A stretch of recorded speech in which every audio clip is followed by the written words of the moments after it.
About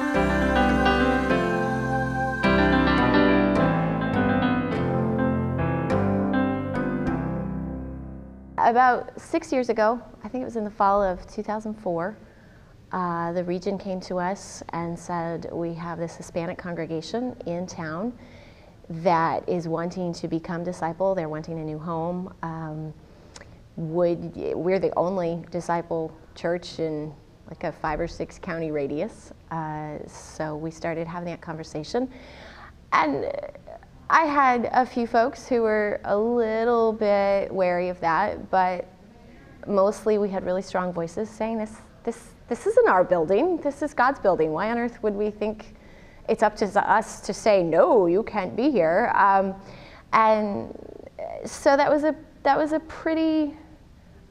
relatively smooth decision-making process for us. But I think that one of the more unspoken fears with that was that they would somehow come in and eclipse us, because we're a very small church. At the time, we had very few children, most of whom were grandchildren coming with grandparents. And within about a year, we had this Hispanic congregation there, and they had all these kids that would, they'd start arriving after our service was over, and so we could kind of check them out, and we're like, they've got a lot of kids. It's kind of nice to have some kids around, and yet there was this sort of, oh, I wish we had some kids. And what is amazing about that is 5 years later,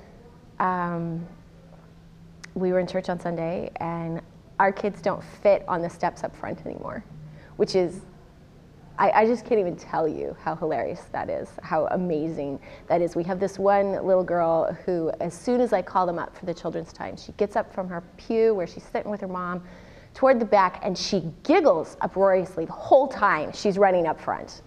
And we were talking about this at our church retreat last weekend, and somebody said, that's how we should all be coming up for communion. And it's just, it really, is this our reward from God for opening our doors? I'm not necessarily going to say that, but why not? It's truly, and they have kids and we have kids, and it's just completely, it has transformed who we are.